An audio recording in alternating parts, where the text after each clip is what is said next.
Hola, buen día. Soy la bióloga Paola Ruiz y el día de hoy voy a estarles hablando sobre las proteínas G monoméricas. Para comenzar, hay que definir qué es una proteína G. Estas proteínas son una familia de proteínas fijadoras del nucleótido de guanina. Son transductores de señales. En su forma inactiva tienen presente un guanosin difosfato o GDP y en su forma activa reemplazan el GDP por un guanosin trifosfato GTP. Están asociados a receptores específicos GPCR que se encuentran en la membrana plasmática de las células eucariotas y a una o más proteínas efectoras. Las proteínas G se clasifican en dos grandes grupos, las proteínas G heterotriméricas y las proteínas G monoméricas. En el caso de las heterotriméricas, estas transportan información de hormonas, quimiosinas, neurotransmisores y otras moléculas. Se localizan principalmente en la parte interna de la membrana plasmática y están conformadas por tres subunidades, la subunidad alfa, la subunidad beta y la subunidad gamma. En el caso de las G monoméricas, que es donde nos vamos a centrar en esta exposición, son también llamadas proteínas G pequeñas. Son proteínas análogas a la subunidad alfa de las heterotriméricas y se localizan libres en el citosol o también pueden estar ancladas a la membrana plasmática. Estas proteínas tienen una función de hidrolasa. Al igual que las heterotriméricas, las proteínas G monoméricas también se activan mediante el intercambio de GDP a GTP. Las proteínas G monoméricas se clasifican en una superfamilia, conocida como superfamilia Ras. Esta superfamilia incluye a más de 100 miembros de estas proteínas G pequeñas, pero a su vez está dividida en 5 subfamilias. La subfamilia Ras, que incluye las proteínas Ras, RAP y RAL y actúan en la señalización celular. La subfamilia Rho, que incluye las proteínas Rho, RAC y CDC y actúan en el citoesqueleto de la célula. La subfamilia ARF, o también conocida como SAR, que incluye a las proteínas ARF y SAR y actúan en endocitosis y el tráfico de moléculas. La subfamilia RAP, que incluye a más de 60 miembros y regulan la endocitosis y la exocitosis, y la subfamilia RAN, que actúa en el movimiento del RN del núcleo al citoplasma. Para que estas proteínas G pequeñas sean activadas o inactivadas, se necesitan dos reguladores, el regulador GAP y el regulador G. El regulador GAP son proteínas activadoras de la GTPasa. Por lo tanto, si la proteína GAP está activada, esta inactivará a la proteína G pequeña. Y el regulador G, al ser un intercambio de guanina, intercambiará el GDP por el GTP para activar la proteína. Por lo tanto, si un GEF está activo, la proteína G también. En el esquema podemos observar el ciclo de la GTPasa. Entonces, cuando yo tengo una proteína G activa con GTP, actuará el regulador GAP para hidrolizar esta proteína y que pierda un fosfato. Entonces quedará como una proteína G con GDP en su forma inactiva. Para volver a activarla se necesita un regulador GEF para que haga este intercambio de nucleótido y se agregue un GTP en lugar de un GDP y la proteína vuelva a estar activa. A continuación hablaré sobre la activación de los diferentes mecanismos de las subfamilias Ras.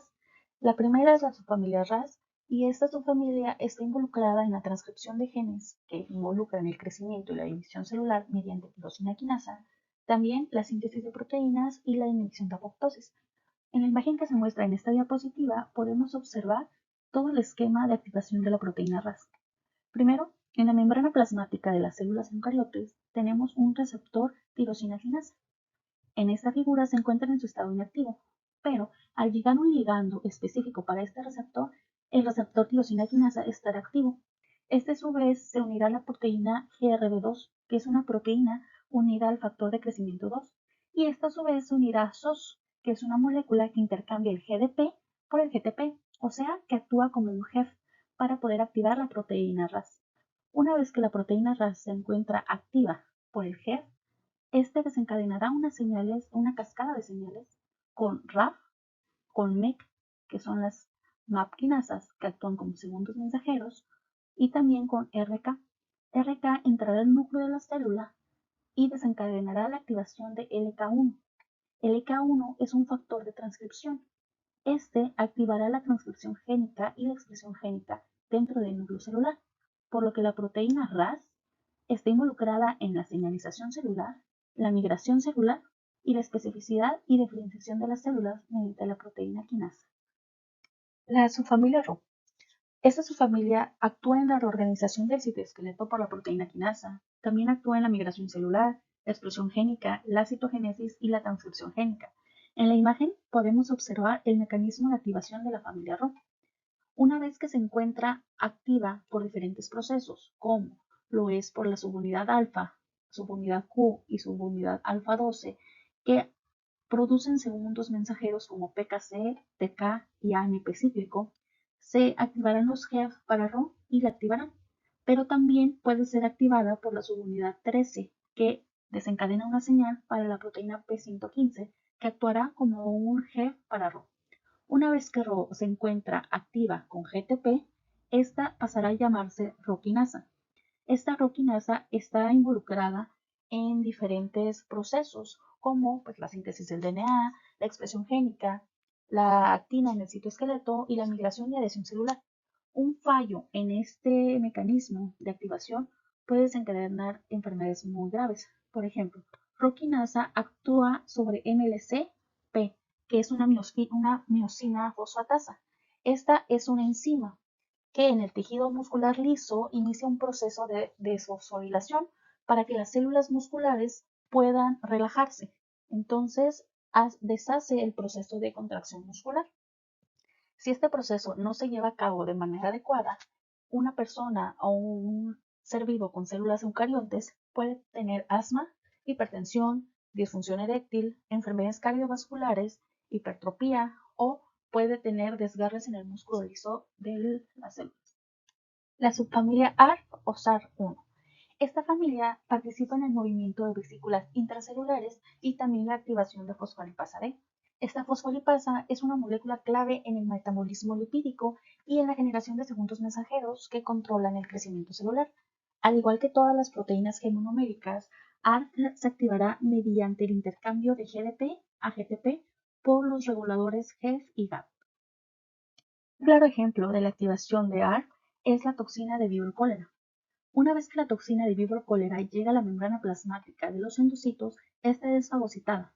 Una vez que se encuentra en el citoplasma, pasará directamente a los retículos endoplasmáticos. Esta toxina actuará como una vesícula que necesita ser transportada para llevar a cabo sus labores. Para esto, ARF necesita estar activa. Esta ARF se encuentra en el citoplasma de las células. Normalmente se encuentra muy cercana a los retículos endoplásmicos y para que se active necesita un GEF para pasar a su conformación. Entonces, una vez que está activa ARF, pasará directamente a la membrana plasmática por la parte interior. A su vez, la toxina de Vibrio cólera, que está siendo procesada en los retículos endoplásmicos como una molécula importante y simuladora de otras moléculas, será liberada la subunidad A1, que es la tóxica. Una vez que esta subunidad llega a la membrana plasmática interior de la célula, ARF hará un cambio conformacional de esta subunidad para que pueda añadirse a la GS-alfa. Una vez que está añadida a GS-alfa, hará un intercambio de ATP por AMP cíclico y un aumento de AMP cíclico en la célula provocará la apertura de los canales iónicos y a su vez que iones importantes como sodio, cloro, potasio, agua y carbonato salgan de la célula, lo que puede ocasionar en el hospedero un desequilibrio osmótico, deshidratación y la muerte. Subfamilia RAP. Esta subfamilia regula la endocitosis y exocitosis celular, también controla el transporte de vesículas y el tráfico de proteínas de un organelo a otro. Generalmente, las proteínas RAP se encuentran ancladas en la membrana plasmática de las células, pero también las podemos encontrar en la membrana plasmática de los organelos que tienen doble membrana, como son el núcleo y la mitocondria en células embriones. Para que este proceso se lleve a cabo, RAP necesita estar activa y como todas las proteínas gemonoméricas necesita de un GEF que la active.